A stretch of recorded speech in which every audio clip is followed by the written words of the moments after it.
Would you guys like to introduce yourselves? Hey, I'm Shay. And I'm Murray. And I'm Trevor, and we are Scenic Route to Alaska from Edmonton, Alberta. Cool. So the first question is, how did you guys form as a band? I guess me and Trevor had originally met when we were like 5 years old, and then we met Shay when we were like 11 or 12, and we kind of just all kind of conveniently started playing the right instruments to form a band. We've like made a couple other bands together before that, and then this band, I guess we were in this cover band for a while, and the fourth member, who was actually the lead singer of the band, couldn't do this one gig, and we really wanted to still do it, and Trev had he had like 3 songs he had written, and he sang a few in that band, and so on the way to that gig, which was actually in Swift Current, which is a pretty solid drive from Edmonton, we decided to call it Scenic Route to Alaska and played, some new songs, and yeah. All right. Well, that answers my next question, which was, how did you come up with the name for the band? Well, the name is actually, we borrowed it, I guess, or we could say we stole it from, there's a highway sign about 4 hours west of Edmonton, and it's actually it says Scenic Route to Alaska with an arrow pointing north. And I think it's about a 36-hour drive from the sign to Alaska. Wow. So we always thought, we used to drive by it and always just thought it was such a, imagery-invoking, strange kind of thing to see. We're so used to driving around the country or all over the place, and you see such practical signs, like Highway 50 or, these things. And so just kind of very cool, out of nowhere, this Scenic Route to Alaska. If you wanted, quit your day job, you can take that turn off and start heading up that way. For sure. So who are some of your influences on your music? It's pretty broad, but I think for myself, it mainly dates back to I grew up listening to a lot of the Beatles and a lot of old R&B and I guess some bluesy stuff as well.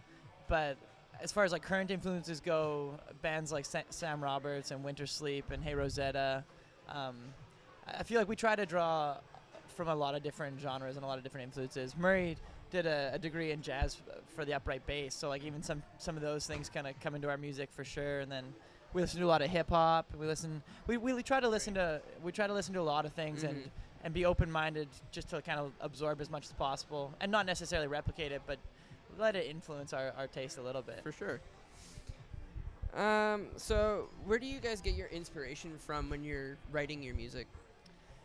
I guess for myself, I write the lyrics, so it's always been, I try to find the inspiration in the most honest places, and usually that comes from a lot of vulnerability and vulnerable places, so I kind of have to get in the right mindset to explore those things, because it can be a bit of an awakening in its own right.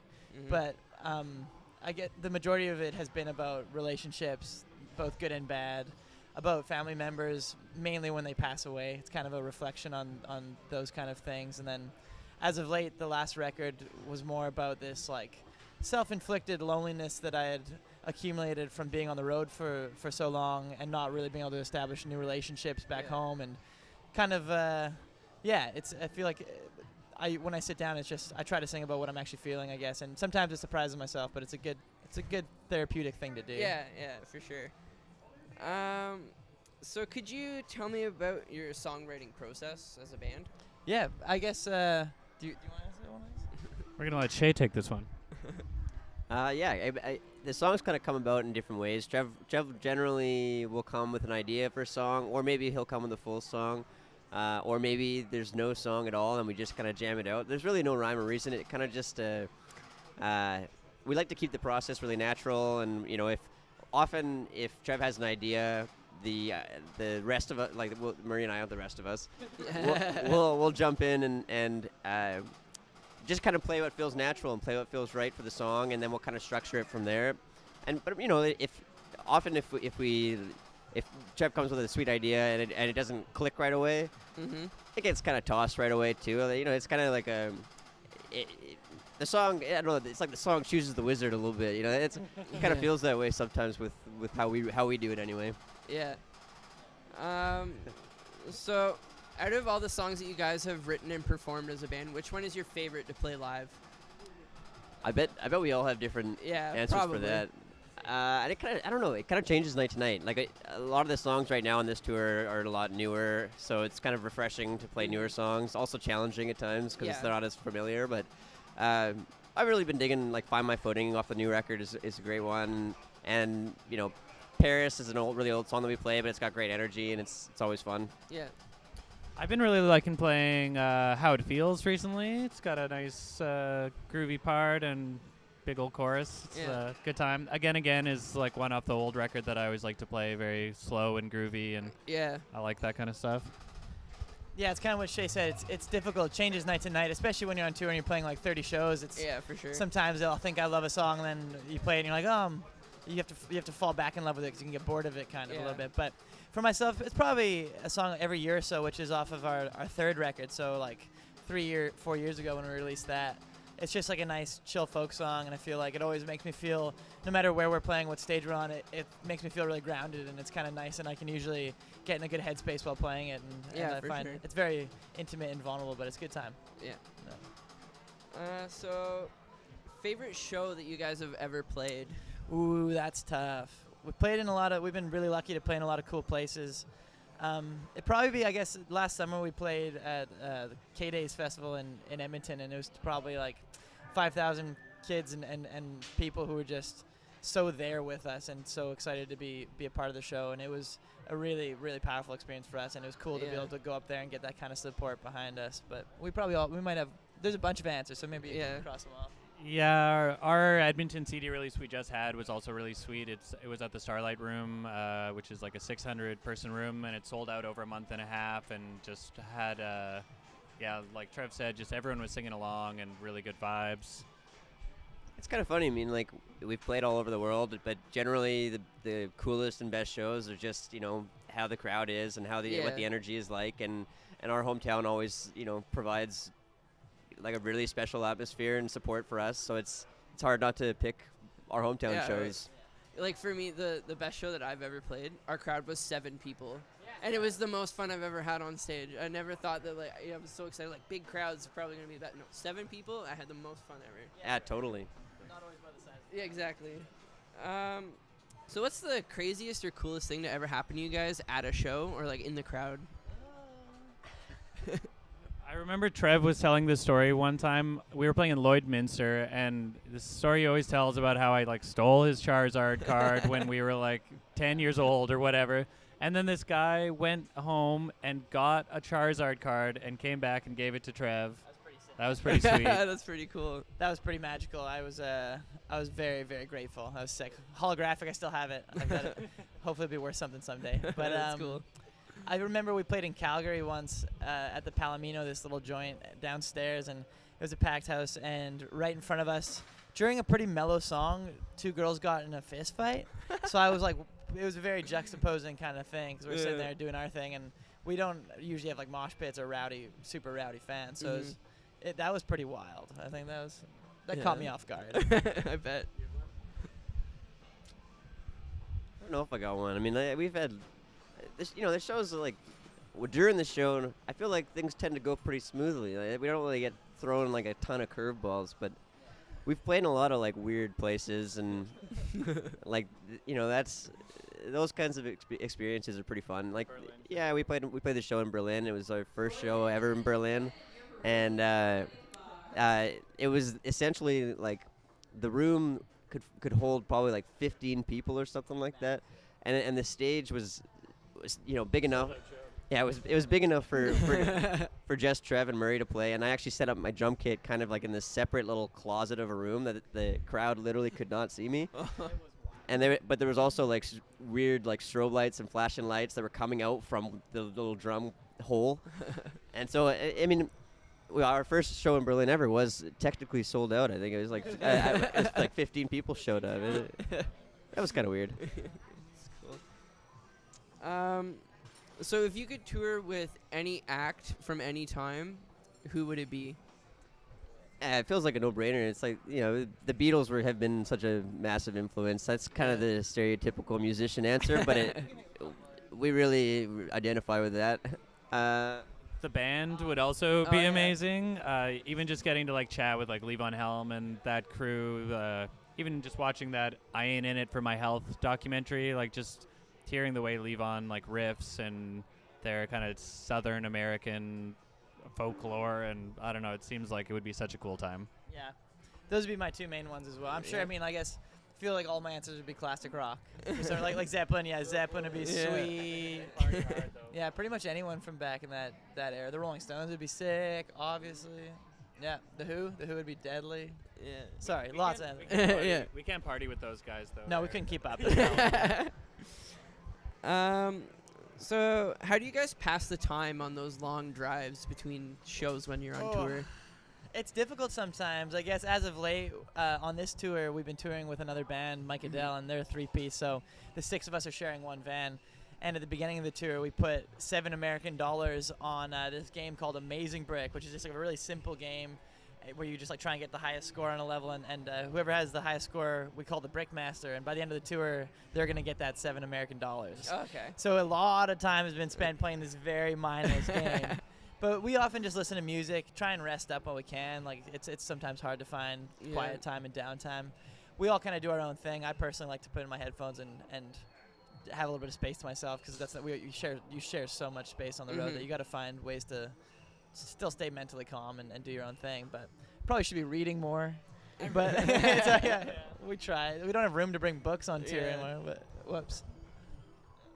Yeah, I try to read when I can, but I kind of get motion sickness. So then it's like, we basically just try to survive.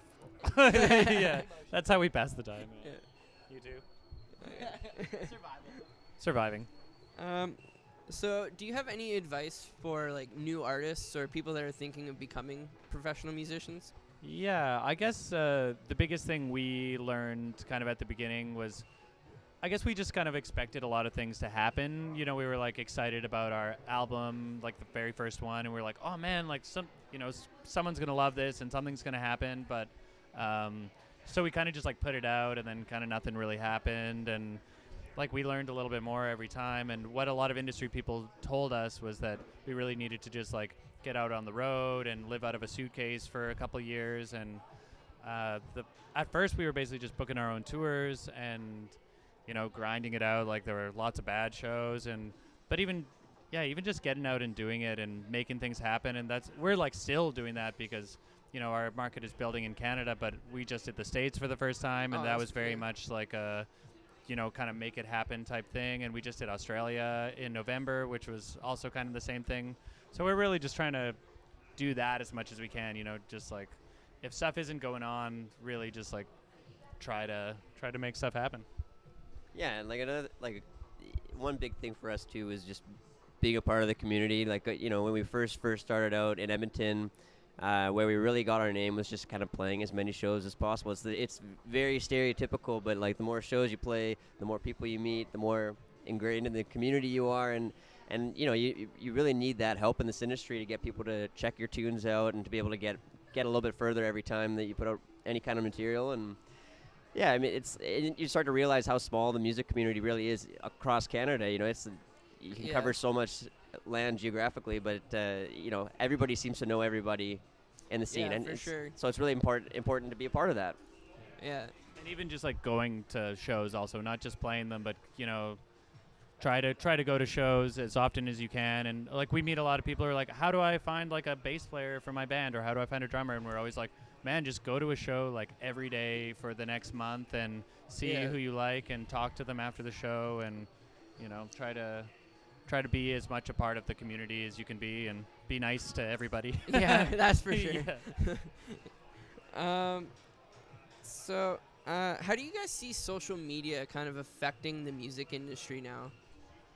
You want to do this? Yeah, I feel like that's a good one, and it's a complicated question because it's such a necessity. Like it's definitely where people first go to look at things. Although, mind you, I feel like with social media and Spotify, like and Apple Music and streaming services, it's kind of almost, I feel like it's making social media, like the Facebook pages and the Instagrams and Twitters, like a little bit less, I guess, necessary, which is cool because now that everyone can find your music and you on one like platform.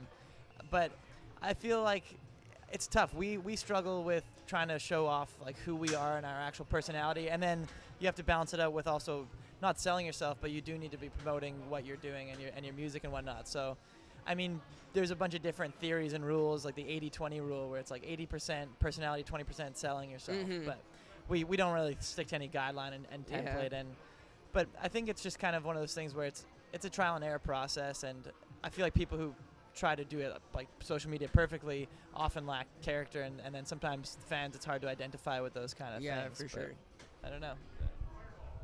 I'll just add that it's kind of tough because social media is so new to the game in the last 10 years, and people are really trying to figure out how to navigate it. It's there's no rhyme or reason really to how anybody's doing anything, and if people tell you they know exactly how to do it, they probably don't know exactly how to do it because it just feels like no one really does right now. Yeah. So it's we feel like it's important to just put an honest product out there and be yourselves.